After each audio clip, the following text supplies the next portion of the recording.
My name is Ivan Smirnov. I'm the 39th cycle PhD researcher candidate with the topic of digital twin and virtual sensor for better decision making on asset management. Let me also hide this thing. All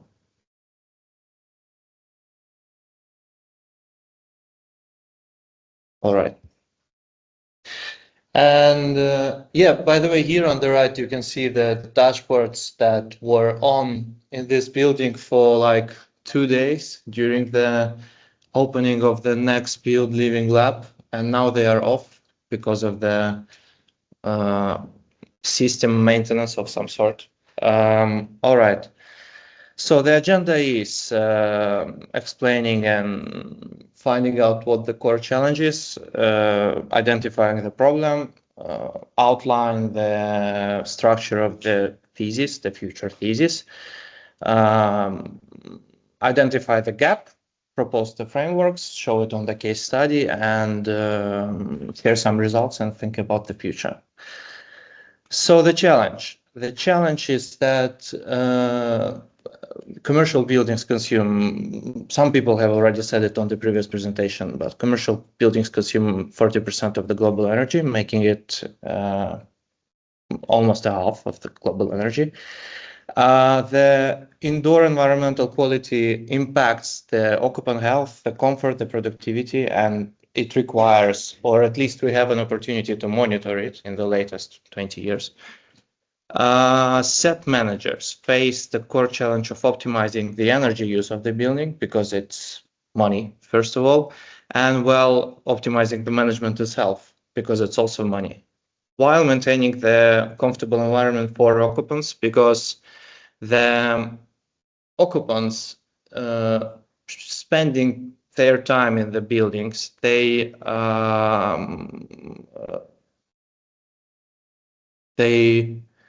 the costs of this building, 80% of these costs of the building are the occupants that occupy the building, and the proficient professional laborers. So their comfortable environment and health will improve the productivity and will also save the money. So it's all about the money after all. And there is a technology of digital twin that provides the way to integrate the data that is collected, all of that kind of data, to somehow foster the insights for better decision making, for this balance that we try to find.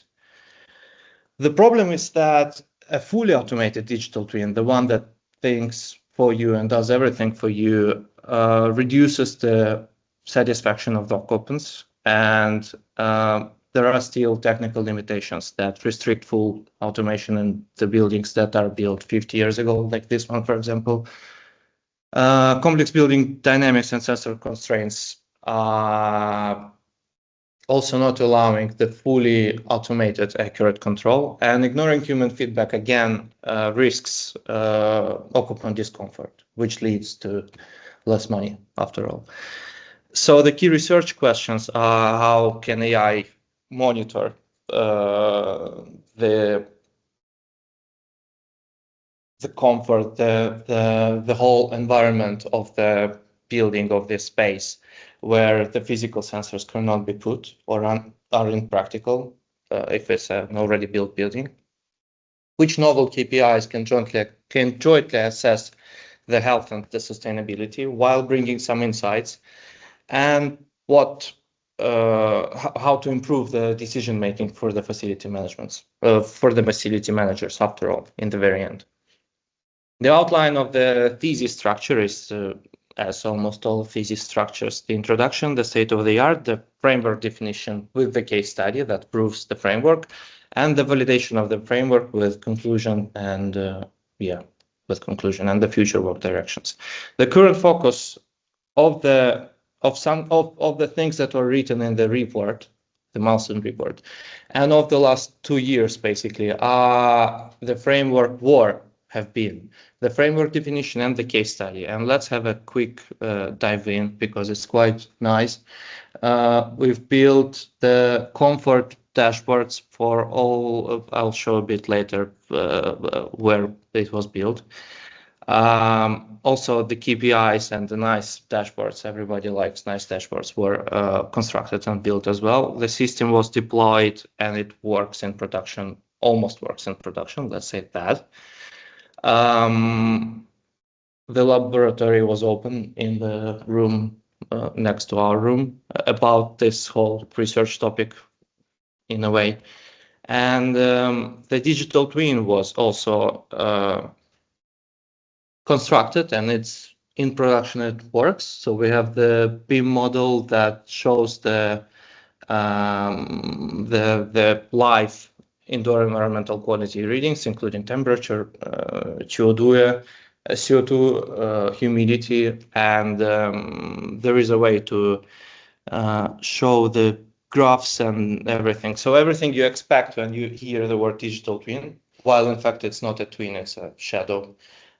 Because there is no way to control the building from it, but everything you expect to see when you see the presentation is there. Where the focus should actually have been for the last 2 years is the state of the art, and that's what should be done, redone, I would say, because first time it was done for the first mass and then almost completely forgotten, and also 2 years have passed, so the time moved on. So re-reviewing existing literature will be is an important part as well of the thesis structure, and will be done and added to the, should have been added to the Milestone report.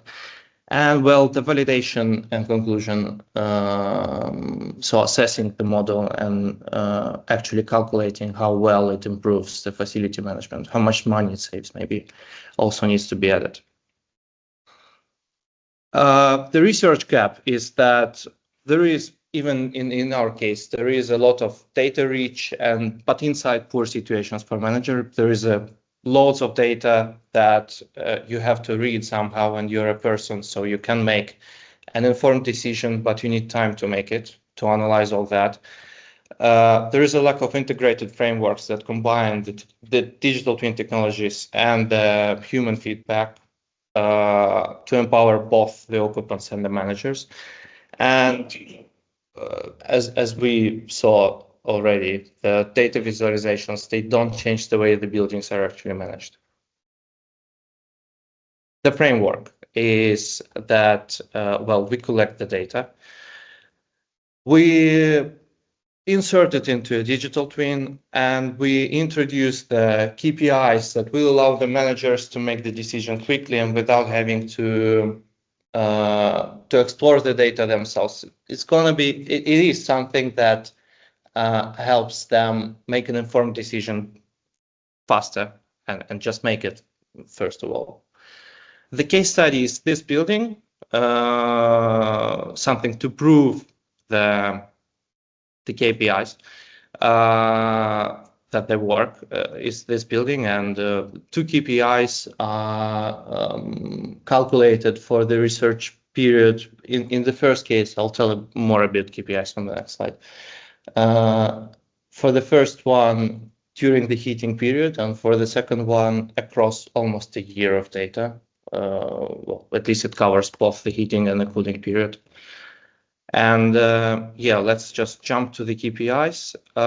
So the first KPI that has been developed is basically a scatter plot with on y-axis, for some reason it's not included on the slides, but on y-axis there is CO2, and on the temperature axis there is temperature, on the x-axis there is temperature, and for each data point we put the point on this colored scatter plot.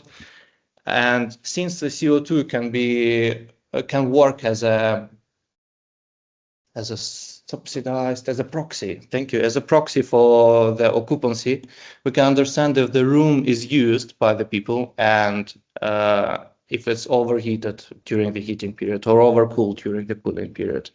The first picture here, just jump straight to the example. The first picture here is the fair usage room. So the room is either hot but used, the CO2 is high and the temperature is high. So we understand that the people came in and they used the room, or it's empty and not used. So the CO2 is low. There's no people in the room and the temperature is low. Or there is the points in between, but they do not touch this area, which is basically an overheating in the heating period section, where the temperature is high, but the room is empty. Since the CO2 is low, we understand that the room is empty, so it's overheated and not used. This, on the other hand, is the area where the room is super crowded and the CO2 is super high, and it's also cold. So it's something that we have here when for the majority of the Milestone defense session. This is the badly used room. Another example, since we already see the outline is the same, but there is a huge section, the huge area, 30% of the room being empty and overheated. So look, it's like 26 degrees Celsius and there's nobody in the room. So yeah, this is the first KPI. Looking at this KPI, for each room, the manager can understand if the room is used wrongly, maybe fix the ventilation, maybe fix the heating, or maybe just tackle and talk to the occupants if they use it in some unsustainable and uncomfortable for them way. The facility manager cannot look at such things one after another. So there is a way to show all the rooms together. We just count the amount of time spent in each of the zones, outline it on the bar chart for 26 rooms, and see the worst performing rooms, which allows the facility manager to just, find the three worst rooms and come to them first of all. The second KPI is more focused on the energy than less focused on the people, but more focused on the energy. It's basically a plot that shows the normalized daily energy use relative to the occupied space area. When we also pretend that we think that the room is occupied when the CO2 is high. So we don't have the actual occupancy data. So we use the CO2 as the proxy. And if the room has a high CO2 and the energy there is used, we see that it's occupied. And we find the baseline energy consumption, even on low occupancy days, we understand that the building has a high energy demand all the time, let's say. And the second plot in this second KPI is trying to put it on a scatter plot with energy against the occupancy to try to find clusters and understand if the rooms are used in a different way during the heating, the cooling, and the weekend periods. The validation. The quantitative validation, first of all, would be to develop an actual occupancy sensor. Since we have the CO2 and all the indoor environmental quality data, we can use it to understand an actual occupancy of the rooms to then optimize the facility management. The simplest example is the cleaning schedules and everything. And the qualitative validation would be to interview the building occupants to gather insights of how well these KPIs work. It's not been done yet. It has to be done. And use this feedback to refine this whole cycle again and try again and see if we spend less money and the occupants are happier. Conclusions. So the framework is done with so far 2 novel KPIs.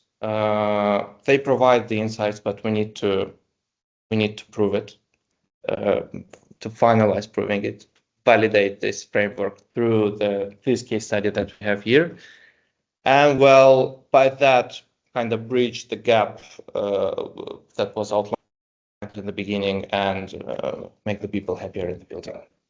The next steps would be to publish about these KPIs. It's almost done now. Well, the writing part is done now, and now it needs to be reformatted for the journal's format, which takes a bit of time.